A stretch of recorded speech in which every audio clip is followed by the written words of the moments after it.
उसके शरीर का अग्नि संस्कार भी वेश्याओं ने नहीं किया। जिसके चरित्र को देखने मात्र से घृणा हो जाए वही तो धुंधकारी है। धुंधकारी अपने कुकर्मों के कारण भयंकर प्रेत बना है। पापी ही प्रेत बन जाता है। पापी तो यमपुरी में भी नहीं जा सकता, वह तो प्रेत ही होता है। गोकर्ण ने धुंधकारी मृत्यु का समाचार सुना। वह गया जी गया और गया जी ने उसने वहां धुंधकारी की श्राद्ध क्रियाएं की। गया श्राद्ध श्रेष्ठ है, वहां विष्णुपाद है। इसकी कथा इस प्रकार से है। गयासुर नाम का एक राक्षस था। बिहार में गया जी जाते हैं ना, तो गयासुर नाम का एक राक्षस था जिसने तप करके ब्रह्मा जी को प्रसन्न किया। ब्रह्मा जी ने वरदान मांगने को कहा। तब उसने ब्रह्मा जी से कहा कि आप क्या वरदान मुझे देंगे? आपको कुछ मांगना हो तो मुझसे मांगिए। उसकी तपश्चर्या से देवता भी भयभीत हो गए कि यह असुर कैसे मरेगा। ब्रह्मा जी ने सोचा कि इसके शरीर पर दीर्घ काल तक यज्ञ कराने पर ही यह मरेगा। अतः ब्रह्मा जी ने यज्ञ के लिए उससे उसका शरीर मांग लिया। यज्ञ कुंड उसकी छाती पर बनाया गया। 100 वर्ष तक यज्ञ चलता रहा, फिर भी गयासुर नहीं मरा। यज्ञ की पूर्णाहुति होने पर वह उठने लगा। ब्रह्मा जी बड़े चिंतातुर हुए। ब्रह्मा जी भयभीत हो गए। उन्होंने भगवान का स्मरण किया। उन्होंने श्री नारायण का ध्यान किया। नारायण भगवान प्रकट हुए और गयासुर की छाती पर दोनों चरण रख दिए। गयासुर ने मरते समय भगवान से वरदान मांगा कि इस गया तीर्थ में जो कोई श्राद्ध करे उसके पितृगण सदगति को प्राप्त करें। ऐसा वरदान गयासुर ने मांगा। भगवान ने उसे वर दिया कि जो तेरे शरीर पर पिंडदान करेगा उसके पितरों की मुक्ति होगी। भगवान ने गयासुर को भी मुक्ति प्रदान की और भगवान के वरदान के कारण गया जी में पितृ श्राद्ध करने वाले के पितरों की मुक्ति होती है। गोकर्ण बाद में अपने घर को लौटा।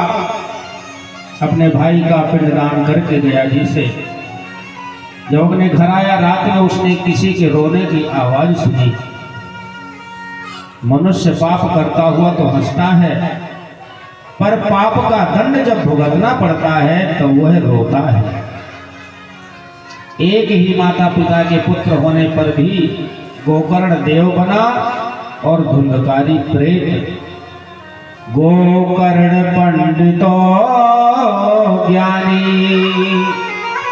धुंधकारी महाखला। देव होना या प्रेत होना तुम्हारे अपने हाथों में है।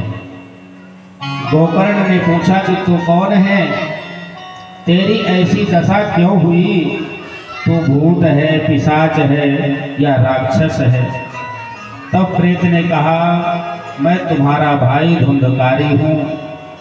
बहुत पाप किया है मैंने, इन्हीं के कारण मेरी ये हालत हुई है। मुझे प्रेत योनि प्राप्त हो गई है। गोकर्ण ने पूछा कि तेरे लिए तो मैंने गया में जाकर के पिंडदान किया है, फिर तू प्रेत योनि से मुक्त क्यों नहीं हुआ? प्रेत ने कहा, गया श्राद्धम सतेतानि मुक्ति में ना भविष्यति। चाहे कितने भी गया श्राद्ध कर लो मेरे जैसों के, फिर भी मुझे मुक्ति मिलने वाली नहीं है। केवल श्राद्ध मात्र से मेरा उद्धार होने वाला नहीं है। गोकर्ण ने पूछा, तुझे सदगति कैसे मिलेगी, क्या करूं? फिर सोच कर कहता है कि मैं कल सूर्य नारायण से पूछूंगा।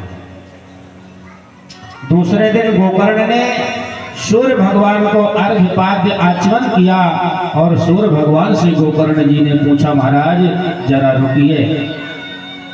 सूर्य भगवान रुक गए। यह त्रिकाल संध्या का फल है।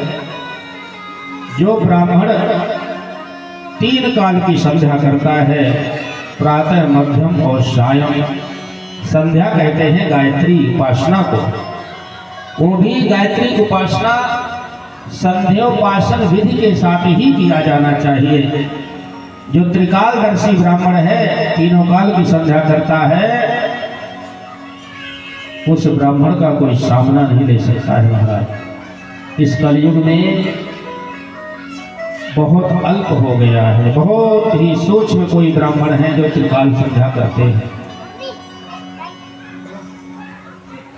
ब्राह्मणों को चाहिए कि वह त्रिकाल संध्या करने से कभी नहीं चूकना चाहिए। त्रिकाल संध्या करने वाला ना तो कभी मूर्ख रहता है और ना तो कभी दरिद्र रहता है। सूर्य नारायण से पूछा, क्या काम है मेरा? गोकर्ण जी ने कहा कि मेरे भाई के उद्धार का कोई उपाय बताइए। तब सूर्य भगवान ने कहा कि अपने भाई को सदगति दिलाने की इच्छा हो तो श्रीमद् भागवत महापुराण की विधि पूर्वक कथा करवा दो। श्राद्ध से जिस आत्मा की मुक्ति नहीं होती है, उसे ये भागवत कथा मुक्त करती है। बोलो राधे राधे राधे राधे।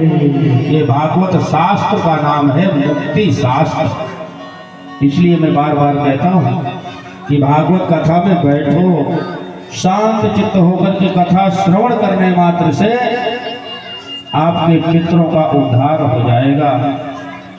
जो आप श्राद्ध करते हैं, 13वीं का हवन पूजन करा के ब्राह्मणों से सोचते हैं कि हो गया, तो आपने तो कर दिया, लेकिन वो जिसका कर रहे हो उसके कर्म कैसे हैं कुछ पता नहीं। यदि पापी है, दुष्ट है, तो वो हल्के फुल्की पूजा से मुक्त होने वाला नहीं है। प्रेत योनि में आने के बाद वो आपके कुल वंश परिवार को बहुत कष्ट देता है, सताता है, परेशान करता है। इसलिए उसको गति देनी चाहिए। तो श्रीमद् भागवत महापुराणोक्तम, भागवत शास्त्र मुक्ति शास्त्र है। भागवत से मुक्ति मिलती है। धुंधकारी को पाप से मुक्त कराने के लिए गोकर्ण ने भागवत सप्ताह का आयोजन किया। धुंधकारी वहां आया, किंतु उसे बैठने के लिए कोई जगह नहीं मिली। तो उसने देखा कि एक बांस, 7 गांठ वाले बांस में वह प्रविष्ट हुआ और रोज एक के बाद एक गांठ टूटती गई। जैसे जैसे कथा चलती रही, पहले दिन की कथा में एक गांठ चटचटा के टूट गई। इसी तरह दूसरे दिन और 7वें दिन परीक्षित मोक्ष की कथा जब हुई, तो बांस से दिव्य पुरुष बाहर निकलता है। गोकर्ण को प्रणाम करके बोला, भाई प्रेत योनि से तूने मुझे मुक्त किया और धन्य है भागवत कथा। जड़ बांस की जरा विचार करें, जड़ बांस कितना जड़ होता है। जड़ बांस की गांठ टूटती है तो फिर चेतन की क्यों ना टूटे। कहते एक जड़ है और एक चेतन है। विवाह में 2 व्यक्तियों के दामन बांधे जाते हैं। पति पत्नी का स्नेह ही ग्रंथि है। इस ग्रंथि का छूटना कठिन है। परमात्मा की सेवा करने के लिए एक दूसरे का साथ मिला है। जो आज आप दोनों पति पत्नी हो, ये भगवान की सेवा करने के लिए जोड़ा बनाया गया। ऐसा सोचे तो पति पत्नी सुखी हो सकते हैं। बांस में अर्थात वासनाओं में धुंधकारी रहा था। बांस की 7 गांठ अर्थात वासनाओं की 7 गांठ वासना की पुनर्जन्म का कारण है। अतः